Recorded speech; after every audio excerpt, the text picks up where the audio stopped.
Hi,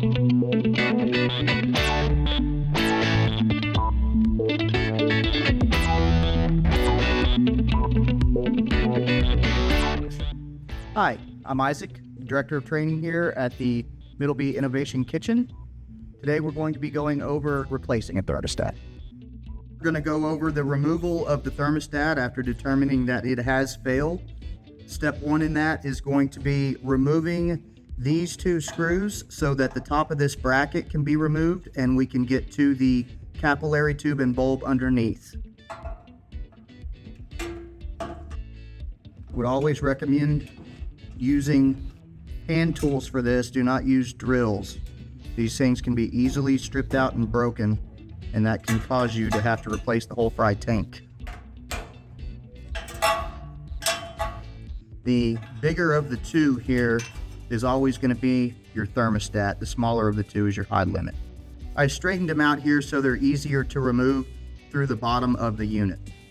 All right, so after removing the bracket inside the fry tank, the next step is going to be removing these two screws right here, which will remove the thermostat from the bracket. After that, we will position it underneath the fry tank so that we can work on step 3. Again, I recommend not using any electric tools on this. It's one of those things where you can kind of do more harm than good. These screws are very short, and you'll find that thermostat will just stick in there by the stem after you get them removed. And then you just want to reach around behind here and pull it down across and around this way. You've got 2 wires here. You'll want to disconnect those wires, paying attention to where they came from. It really doesn't matter where they go back. It's just always nice to put it back where it was at in the first place.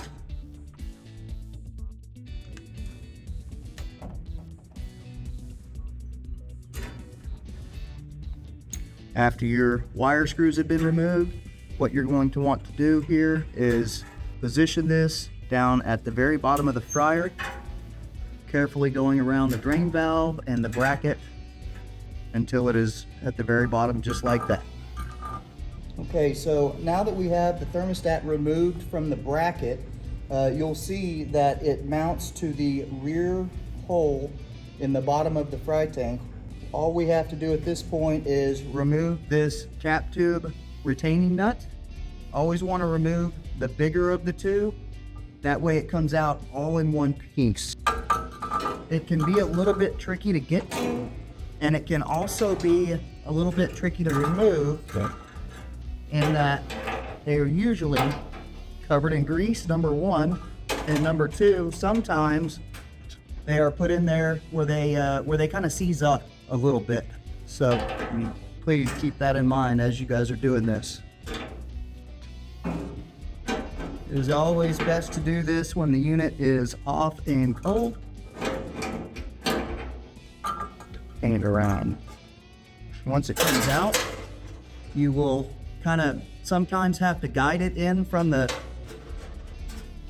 top of the fry tank in order to get it through this hole, which looks like what we're going to have to do here. So after you get it lined up in the inside of the tank, it should slide out. As long as there's no debris in the way, it should slide out relatively easily through that hole as such. All right, to install our new thermostat, the first thing that we're going to need to do is we're going to need to position it inside the mounting hole at the bottom of the fry tank, and then snake it up into the hole. Now, when you do this, you need to make sure that it has a lot of smooth action going up in there, and once you get in there past the bulb, what you're going to want to do is you're going to want to install the bulb in the retaining bracket inside the fry tank. What you can do is you can go ahead and get this nut started after you get the capillary bulb and tube inside the fry tank, but you do not want to install the smaller nut until you get everything mounted in the bracket inside the fry tank. So we're going to begin by remounting our sensing bulbs in the bracket that we just took them out of. The high limit will go on the inside or on the outside of the tank here, and the temperature probe will go on the big side. It's very important that whenever you're doing this, you have to make sure that the cap tubes are not touching the burner tubes. If they touch the burner tubes, then they could open and close whenever they're not supposed to. And if you'll notice that whenever this bracket gets put in the right spot, those bulbs are very close to the burner tubes, but they are not touching them. They cannot touch them, or you will not get accurate temperature readings, and or your high limit could trip prematurely. Notice I'm holding the bracket down as I'm starting the screws by hand. This is important so you do not cross thread. All right, after that step is done, we will go back to underneath the fryer and get everything set up from there. Now that we have the sensing bulb in the bracket inside the fry tank, we need to, number one, make sure that we use thread sealant on the big nut here before screwing it into the fry tank. Make sure that the thread sealant is high temperature. At that point, what we'll do is we'll get it started in the tank here and go ahead and tighten this up. And when you start this, you always want to start it by hand. That way, the likelihood of you getting this cross-threaded is virtually eliminated.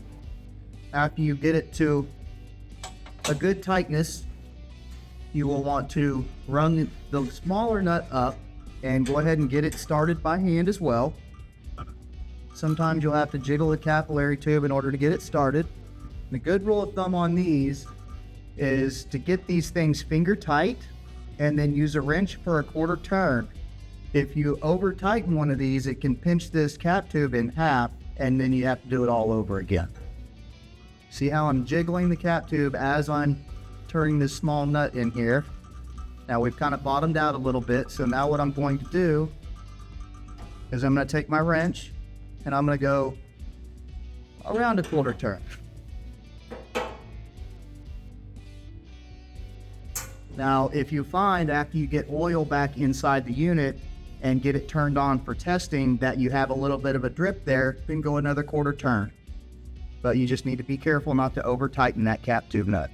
Okay, now that we've got the cap tube and the nuts secured, we're going to route the thermostat cap tube back up here, making sure that it's out of the way of the drain valve handle.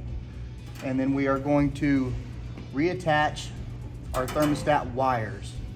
Now, reattaching thermostat wires can be a little bit tricky because they don't give you a whole lot to play with.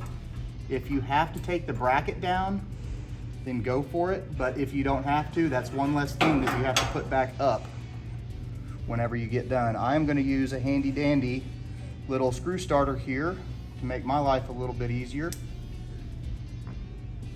Something that'll just hold the screw for me.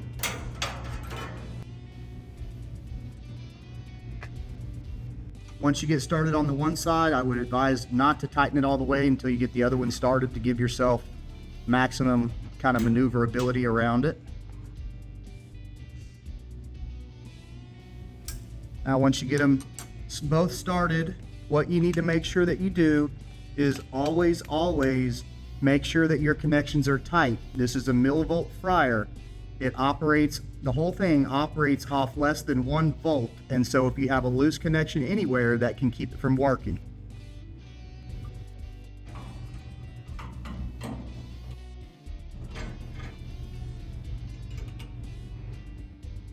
Get these Phillips head screws tightened up and get the knob back on it. That way we can turn this unit on and make sure our temperature is accurate.